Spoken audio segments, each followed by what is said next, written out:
जी हाँ दोस्तों, आज तक की अंजना पर गिरी गाज, जाना पड़ रहा है जेल। आज तक के मालिक भी न थे, कई संपादकों पर भी एफआईआर दर्ज। बहुत स्वागत है आप सभी का। आप देख रहे हैं द राजनीति का विशेष सेगमेंट खबर और विश्लेषण। मैं हूं जबार खान। दोस्तों, क्या वाकई भारतीय जनता पार्टी के चुनावी हिंदुत्व और संघ की मानसिकता वाले मौजूदा वक्त के गटर मीडिया ने यह ठान लिया है कि देश के आपसी सौहार्द को तोड़ने के साथ साथ दलितों और उनके महापुरुषों के साथ में ऐसा व्यवहार करना है जिससे वो विचलित होकर के अपना आपा खो बैठे? आखिर मौजूदा वक्त का डॉगी पालतू गटर मीडिया इस हद तक क्यों गिर गया कि हर उस खबर को लेकर के महत्वता के साथ में उस पर चिंगाड़े मारता है, हलक फाड़ता है, जिससे भारतीय जनता पार्टी का एजेंडा सधे, देश का आपसी सौहार्द बिगड़े और दलितों के प्रति जिस किस्म का रवैया इस वक्त उत्पन्न हो रहा है, जिस तरीके से दलित उत्पीड़न का मिजाज बढ़ रहा है, उसमें और इजाफा हो और उसमें कहीं ना कहीं दलित समाज को गिल्टी भी बनाया जाए। मगर दोस्तों, आखिर दलितों के इस बहुजनों के महापुरुषों की क्या गलती जिसको मौजूदा वक्त के चाटुकार मीडिया के बड़े पत्रकार, बड़े एंकर उनके ऊपर पानी पी पी करके अलग अलग तरह की बातें करते हैं। मगर दोस्तों, जो कुछ हुआ, अब जिस अंदाज में पुलिस और गैर बीजेपी, गैर एनडीए की सरकार ने एक्शन लेना शुरू किया है, उससे अंजना ओम कश्यप से लेकर उनके मालिक से लेकर कई संपादक मानो बाप बाप बोल रहे हो। दोस्तों, पूरी खबर आपको बताते हैं विस्तार से। सीधे सीधे खबर पर आते हैं। लुधियाना पुलिस ने आज तक की एंकर अंजना ओम कश्यप के खिलाफ एक टीवी डिबेट के दौरान महर्षि वाल्मीकि का अपमान करने के आरोप में एफआईआर दर्ज कर ली। और एफआईआर दर्ज करने का मतलब आप जानते हैं दोस्तों, जब सख्त धाराओं में, SC ST जैसे धाराओं में एफआईआर दर्ज होती है तो उसका अंजाम क्या होता है, किस तौर पर कार्रवाई होती है। यानी कि वो अंजना ओम कश्यप जो टीवी की डिबेट में बैठ करके, देश के बड़े मीडिया हाउस के प्लेटफॉर्म पर बैठ करके खुद को मानो मोदी और शाह की सबसे बड़ी चहेती समझ रहे हो, मगर दोस्तों कानून से ऊपर तो कोई नहीं है। ये तस्वीरें आप देख रहे हैं इस वक्त, जो कि विरोध प्रदर्शन सड़कों से लेकर के अलग अलग जगहों पर किस तरीके से अंजना को जूतों का हार पहना करके, आज तक चैनल को सांकेतिक तौर पर जूतों का हार पहना करके किस तरीके से लोग अपना विरोध प्रकट कर रहे हैं। और दोस्तों, सिर्फ अंजना ओम कश्यप के खिलाफ ही नहीं, बल्कि आज तक के मालिक अरुण पुरी के खिलाफ भी एफआईआर हुई है, उनके साथ में कई और लोगों के खिलाफ भी। तो ऐसी स्थिति में दोस्तों, बड़ी खबर यह है कि एफआईआर में इंडिया टुडे समूह के मालिक, प्रधान संपादक अरुण पुरी और लिविंग मीडिया इंडिया लिमिटेड को भी आरोपी बनाया गया इस एफआईआर के अंदर।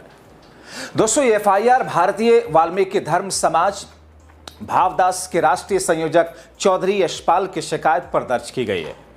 और दोस्तों, जाहिर तौर पर देश के बड़े लोगों के खिलाफ या सत्ता पक्ष से जुड़े हुए लोगों के खिलाफ एफआईआर दर्ज करवाना कोई छोटी बात नहीं है। एफआईआर होना, इसका मतलब यह है कि बहुत कुछ ऐसा अनर्थ हो रहा था जिसके बुनियाद पर एफआईआर पुलिस को दर्ज करनी पड़ी। एफआईआर के अनुसार आज तक के एंकर अंजना ओम कश्यप ने शो के दौरान वाल्मीकि महर्षि के बारे में बात करते हुए अनुचित भाषा का इस्तेमाल किया, जिसका प्रसारण चैनल के आधिकारिक सोशल मीडिया पेज पर किया गया। एफआईआर के मुताबिक अंजना और आज तक चैनल पर की गई टिप्पणियों और बयानों ने पूरे वाल्मीकि समुदाय की भावनाओं को गहरी ठेस पहुंचाई। इससे पहले कि यह मामला कानून व्यवस्था का मुद्दा बने, यह कहा गया कि सख्त धाराओं में एफआईआर दर्ज की जाए, अपील की गई थी, विरोध प्रदर्शन किया जा रहा था। शिकायतकर्ता चौधरी यशपाल कहते हैं कि समुदाय कश्यप की गिरफ्तारी चाहता है। हम तब तक चैन से नहीं बैठेंगे जब तक अंजना ओम कश्यप, आरोपी, इनके मालिक और दूसरे लोग जिनके खिलाफ में एफआईआर हुई है, इनको जेल के सलाखों के पीछे ना पहुंचा दें। वो कहते हैं कि हमने अपने समुदाय से इस मुद्दे पर एकजुट होने का आह्वान किया है। एफआईआर दर्ज हो चुकी है। भारतीय न्याय संहिता यानी कि BNS 2023 की धारा 299 यानी कि किसी वर्ग के नागरिकों की धार्मिक भावनाओं को आहत करने के इरादे से जानबूझकर और दुर्भावनापूर्ण कृत्यों को दंडित करना मौखिक या लिखित शब्दों, संकेतों, दृश्य, चित्रण या इलेक्ट्रॉनिक माध्यम से उनके धर्म या धार्मिक विश्वास का अपमान करके और इसके तहत प्राथमिकी दर्ज की गई। एफआईआर में अनुसूचित जाति, अनुसूचित जनजाति अत्याचार अधिनियम 1989 की धारा 3(1)(v) का भी उल्लेख किया गया, जिन समुदायों के भूमि अधिकारों से भी संबंधित है। दोस्तों, महर्षि वाल्मीकि एक प्रख्यात कवि थे जिन्होंने रामायण की रचना की थी। उन्हें आदि कवि यानी कि प्रथम कवि भी कहा जाता है।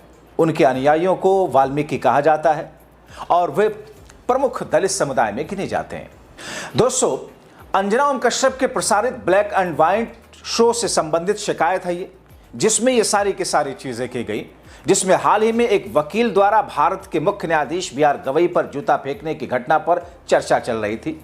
अपने शो में, जो अभी भी यूट्यूब पर उपलब्ध है दोस्तों, कश्यप वाल्मीकि का भी जिक्र करती हैं और कहती हैं कि उनका असली नाम रत्नाकर था।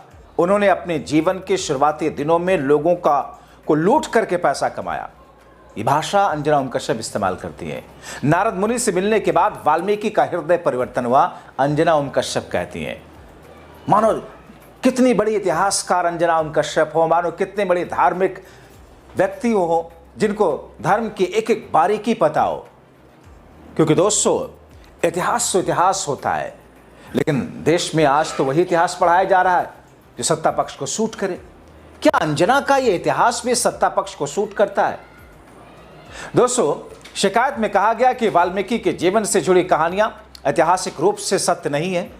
महापुरुषों के जीवन से जुड़ी कितनी ही कहानियां लोक कथाओं का हिस्सा बन जाती हैं, उनके सच होने का कोई प्रमाण नहीं है। एंकर को उस व्यक्ति के बारे में ऐसे बेबुनियाद कहानी सुनाने की जरूरत क्यों थी जिसे हम अपना भगवान मानते हैं? शिकायत में एक एक डिटेल लिखी गई। दोस्तों, इससे पहले अंजना के खिलाफ दोस्तों आपने देखा कि कई केसेस हो चुके हैं।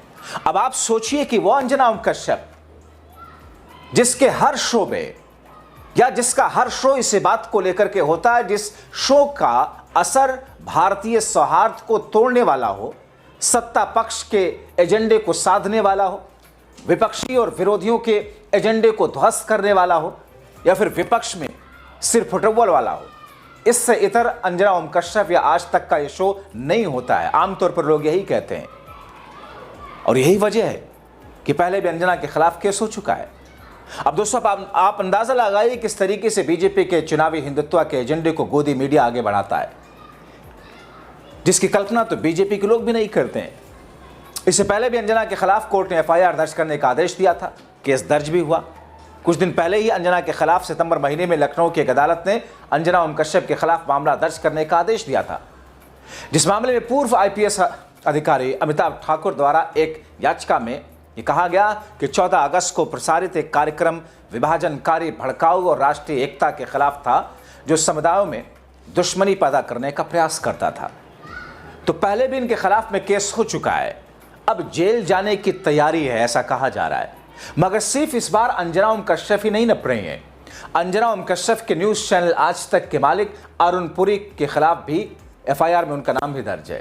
आज तक का भी नाम जिसका जिक्र किया गया है और इसी तरीके से एकाध और मीडिया हाउसेस के नाम का जिक्र है।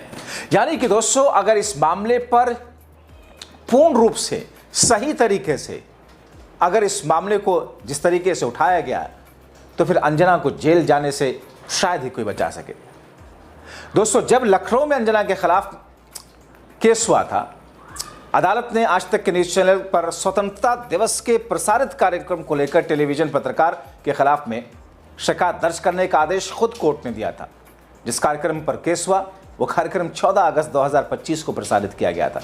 यही ब्लैक एंड वाइट इसी एपिसोड जिसका जो शीर्षक था, हेडलाइन थी एपिसोड का, भारत विभाजन का मकसद पूरा क्यों नहीं हुआ। ये अंजना ओम कश्यप बताएंगे भारत विभाजन का मकसद पूरा हुआ या नहीं हुआ। दोस्तों, लाइव रॉ की रिपोर्ट जिसके मुताबिक यह आदेश पूर्व आईपीएस अमिताभ ठाकुर द्वारा दायर एक शिकायत पर किया गया था, जिसमें आरोप लगाया गया कि यह कार्यक्रम पूरी तरह से अनुचित था, बेहद घटिया तरीके से बनाया गया, जिसका एकमात्र उद्देश्य दो प्रमुख समुदायों को विभाजित करना था। याचिका में तर्क दिया गया था कि यह कार्यक्रम बेहद जहरीला, विनाशकारी, खतरनाक, विभाजनकारी था, पूरी तरह से राष्ट्रीय एकता के खिलाफ था। तथ्यों को इस तरह प्रस्तुत किया गया था कि जनता को अलग अलग तरीकों से भड़काया जा सके। कार्यक्रम का उद्देश्य स्पष्ट रूप से नापाक थे। यह अदालत के सामने कहे गए थे और इसीलिए अदालत ने फौरन कहा कि एफआईआर दर्ज किया जाए, क्योंकि याचिका में दावा था कि कार्यक्रम कथित तौर पर आज तक के आधारित एक्स और यूट्यूब हैंडल पर कैप्शन के साथ पोस्ट किया गया था। 4 करोड़ मुसलमानों में से सिर्फ 96 लाख पाकिस्तान गए। भारत विभाजन का मकसद पूरा क्यों नहीं हुआ? याचिका में तर्क दिया गया था कि यह कार्यक्रम लोगों को इसी दिशा में सोचने के लिए उकसा रहा है और एक धार्मिक समुदाय के प्रति घोर शत्रुतापूर्ण माहौल बना रहा है। अमिताभ ठाकुर की शिकायत, जिसमें कहा गया था कि ये सवाल पूछना कि जब विभाजन धर्म के आधार पर हुआ तो पाकिस्तान क्यों नहीं गए और भारत में ही क्यों रह रहे। मुसलमानों से सवाल करने जैसा है कि वो यहाँ क्यों हैं। दूसरे समुदाय के असहिष्णु लोग को भी ऐसा ही सोचने पर मजबूर करना, जिससे वे इस बात के लिए चिढ़ते और उत्तेजित होते हैं और अब भी ऐसा करने का प्रयास करें, मानो कोई ऐतिहासिक सुधार कर रहे हो। इससे भी अधिक आपत्तिजनक ये कि ये कार्यक्रम ऐतिहासिक रूप से भी गलत था, क्योंकि ये सभी जानते हैं पाकिस्तान के लिए संघर्ष करने वाले लोगों ने उसे मुसलमानों का राष्ट्र कहा था, जबकि भारत के लोगों और नेताओं ने उस समय यह भी निर्णय लिया था कि भारत एक धर्म वाला राष्ट्र नहीं होगा, सभी धर्मों का राष्ट्र होगा। माना गया कि कार्यक्रम भारतीय न्याय संहिता के धाराओं के अंतर्गत परिभाषित अपराधों के अंतर्गत आता है, जो धर्म के आधार पर समूहों के बीच में दुश्मनी को बढ़ावा देने, सद्भावना बढ़ाए रखने के लिए हानिकारक कृत्यों से संबंधित था। यानी कि अब जो अंजना ओम कश्यप के खिलाफ में एफआईआर दर्ज की गई, इससे पहले भी अंजना ओम कश्यप लगातार इसी तरीके से नफरती जहरीला प्रोग्राम और कार्यक्रम करके जिसमें और जिसके जरिए से देश के सौहार्द को तोड़ने की कोशिश करती रही। और ये मैं नहीं कह रहा हूं, ये दरअसल अदालत का वो आदेश कह रहा है जिस आदेश में अदालत ने उनके खिलाफ में एफआईआर दर्ज करने की और कराने की बात कही। तो दोस्तों, इंतजार कीजिए कि अगले चंद दिनों में अंजना ओम कश्यप को कौन से जेल की हवा खानी पड़ती है और उनके मालिक को। फिलहाल आप क्या कहेंगे? इन तमाम चीज़ों को लेकर के अपनी राय कमेंट बॉक्स में ज़रूर लिखें। अभी के लिए इतना ही, बहुत शुक्रिया।